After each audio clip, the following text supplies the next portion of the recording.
Breaking news చూస్తున్నాం. సుమారు 3 దశాబ్దాల క్రితం సంచలనం రేకెత్తించిన శిరోముండనం కేసులో Visakha SC ST atrocity court సంచలన తీర్పు వెల్లడించింది. వైసీపీ ఎమ్మెల్సీ తోట త్రిమూర్తులకు 18 నెలల జైలు శిక్షతో పాటు 2 లక్షల జరిమానా విధించారు. తోట త్రిమూర్తులతో కలిపి మరో 9 మందికి జైలు శిక్ష విధించారు. దాదాపు 28 సంవత్సరాల తర్వాత కోర్టు తీర్పు వెలువరించింది. 5గురిని చిత్రహింసలకు గురి చేసినట్లు నిర్ధారించారు.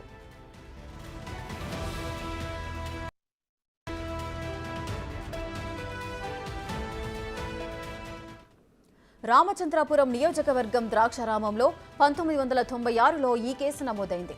దశాబ్దాల పాటు విచారణ కొనసాగింది. ఇటీవల విచారణ పూర్తయ్యాక తీర్పును కోర్టు రిజర్వులో ఉంచింది.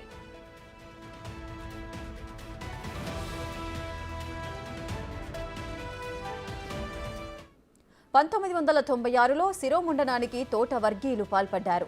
కుర్రాళ్లకు శిరోముండనం చేయవద్దని గ్రామస్తులు వారి తల్లిదండ్రులు కోరినా వినకుండా గుండు గీయించి మీసాలు తీసి తర్వాత కనుబొమ్మలను కూడా తొలగించినట్లు కేసులో పేర్కొన్నారు. ఈ విషయం ఎక్కడైనా చెబితే చంపుతామని బెదిరించారని బాధితులు చెబుతున్నారు. నాటి నుంచి న్యాయం కోసం పోరాడుతూనే ఉన్నామని బాధితులు తెలిపారు. రాష్ట్రంలో సంచలనం సృష్టించినటువంటి ఎస్సీ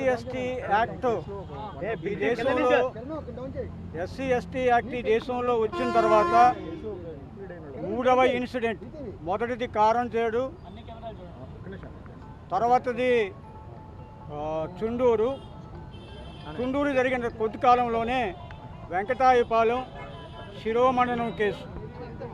ఈ శిరోమండనం కేసు 1996 డిసెంబర్ 29వ తేదీన అప్పటి ఎమ్మెల్యే ఇప్పటి ఎమ్మెల్సీ తోట త్రిమూర్తులు గారు వారి అన్నదమ్ములు కలిసి 5గురు దళిత యువకులని చేయని నేరాన్ని ఆరోపించి 2 జైల్లో పెట్టి 2 శిరోమండనం చేసి మరొకరిని తదుపరి పట్టుకుని కొట్టినటువంటి సంఘటన 28 సంవత్సరాల పాటు న్యాయ పోరాటం అనంతరం ఈరోజు Visakhapatnam SC ST special court న్యాయమూర్తి గారు లాలం శ్రీధర్ గారు తన తీర్పుని వెలువరించడం జరిగింది.